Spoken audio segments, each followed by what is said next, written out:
Halo teman-teman, selamat datang di Value Stock. Hari ini saya akan membahas analisa fundamental saham Dimas kuartal kedua tahun 2023. Oke, ini disclaimer-nya yang pertama ini merupakan sharing analisa fundamental, bukan ajakan beli jual ataupun suatu saham dan keputusan investasi ada di tangan teman-teman selaku investor. Yang ketiga, dari analisa fundamental ini bisa dijadikan referensi untuk analisa saham-saham yang teman-teman miliki. Oke, pertama kita masuk ke analisa bisnis dari saham Dimas ini. Yang pertama dari analisa emiten ini masuk dalam kategori sektor properti. Jadi untuk produk atau service yang diberikan oleh saham Dimas ini ada tiga ya, yaitu kawasan industri, komersial, sama residensialnya. Tetapi yang memang menjadi patokan lebih besarnya adalah di kawasan industrinya. Terus untuk analisa market, saya tidak menggunakan dari produk dari Dimas. Untuk teman-teman yang sudah memiliki misalnya membeli properti di Dimas, ya pasti dibutuhkan sehari-hari dan cukup gampang ya untuk aksesnya, dan mereka satu kawasan ya teman-teman ya. Terus untuk kompetitor ada, terus untuk ekonomi muat menurut saya juga ada, yang dimana dari infrastruktur dari saham Dimas ini untuk mendukung data center ya. Terus untuk segmen marketnya untuk Indonesia, untuk menguasai berapa persen di market itu secara data itu tidak ada, dan saham ini saya kategorikan sebagai saham dividen.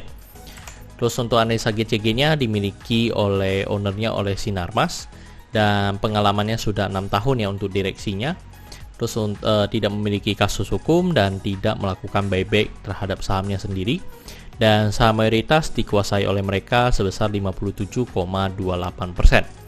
Dan gaji karyawan, jika saya jumlahin secara gajinya semua dibagi dengan jumlah karyawan, bisa didapatkan sekitar 19,5 juta per bulannya. Terus kita masuk ke dari segi pendapatannya. Untuk pendapatannya mereka menargetkan sebesar 1,8 triliun dan realisasinya sudah di 0,96 triliun.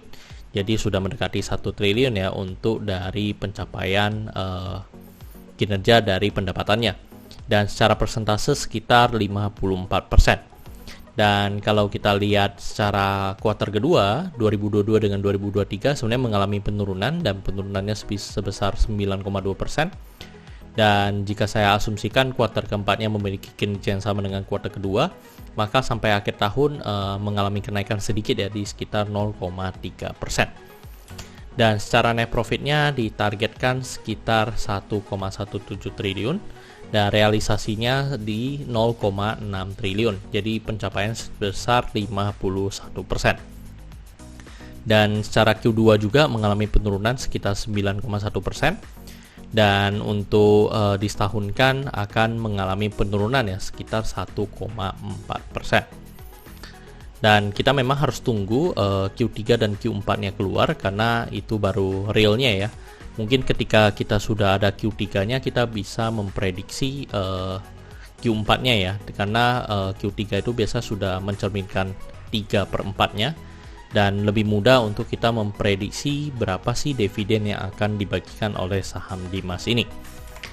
Terus kita lihat dari segi asetnya. Untuk secara aset mengalami kenaikan sebesar 6%, dan mereka memiliki deposito di 1,4 triliun dengan depositonya 1,26%. Jadi mereka bisa menekan sekitar 17,5 miliar. Terus untuk dari segi hutang, hutangnya mengalami penurunan 22,5%. Dan dari hutang ini mereka memiliki hutang 480 miliar. Ini bukan hutang bank, tapi liabilitas kontrak atau liabilitas sewanya, dengan bunga 3,72%. Jadi didapat sekitar 17,8 miliar. Jadi sebenarnya dari keuntungan depositonya digunakan untuk membayar hutangnya ya teman-teman ya. Terus untuk dari segi modalnya mengalami kenaikan sebesar 10,5%. Terus kita lihat dari rasio keuangannya. Yang pertama dari net profit margin. Untuk net profit margin dari saham Dimas ini memang terkenal cukup tinggi ya, sekitar 61,93%. PER sekarang di 6,87 kali, PBV-nya di 1,3. Untuk DER-nya di 11%. Terus ROE-nya 18,98%, ROA-nya di 17%. Untuk dividen ini ada, untuk cash flow operatingnya positif, untuk investingnya negatif, untuk financing kosong ya, jadi non applicable. Terus untuk catatan, mereka memiliki kebijakan dividen payout rasionya itu sebenarnya maksimal 30%. Tetapi realisasinya secara real biasanya selalu di atas 90%. Terus mereka memiliki lahan industri ya, secara lembengnya mereka dengan ASP-nya atau average selling price-nya sekitar 3 juta per meter persegi. Jadi dan komersial dan residensial, jadi secara total mereka masih memiliki lembeng sekitar 848 hektar dengan potensi ya, kalau saya kali dengan ASP-nya itu sekitar 39,6 triliun. Dan untuk kuartal kedua ini ketika di properti kita memang perlu mempertimbangkan recurring income-nya mereka juga. Jadi recurring income-nya hanya sekitar 1,4%. Jadi memang mayoritas masih berupa penjualan lahan. Terus untuk marginal safety dari saham Dimas ini, yang pertama dari segi harga yang terakhir di 171, dan dari analisa fundamental saya bisa mendapatkan nilai intrinsic value-nya sekitar 220. Jadi masih memiliki margin of safety 28,6%. Dan terakhir kesimpulannya, dari produk dan jasa menurut saya masih cukup punya prospek. Dan kita memang harus berharap juga dari luar apakah mau berinvestasi di Indonesia. Jadi kalau misalnya dari luar negeri ada atau asing ada mau melakukan investasi di Indonesia, kan butuh tanah ya. Apalagi kalau misalnya tempat yang butuh industri secara besar, yang sebenarnya ini ada potensi untuk saham Dimas. Terus untuk dari GCG-nya menurut saya cukup berpengalaman, revenue dan net profit-nya capai target, asetnya cukup produktif, hutangnya rendah, terus juga ROE-nya lebih dari 7%, margin of safety-nya positif, dividennya di atas 7%, dan menurut saya sahamnya juga masih murah. Jadi kesimpulannya adalah 10 dibanding 10, dan pertanyaannya adalah apakah saya akan membeli saham Dimas ini. Jika teman-teman sudah mengikuti saya dari video-video saya sebelumnya, untuk Dimas ini saya masih punya ya teman-teman ya.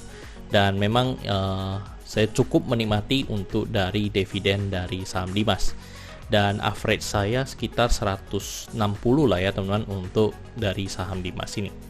Oke teman-teman, saya rasa cukup sekian untuk video kali ini. Jangan lupa untuk like dan subscribe. Jangan lupa juga untuk follow saya di Instagram saya di Royken13, dan teman-teman bisa join grup Telegram saya di Value Stock.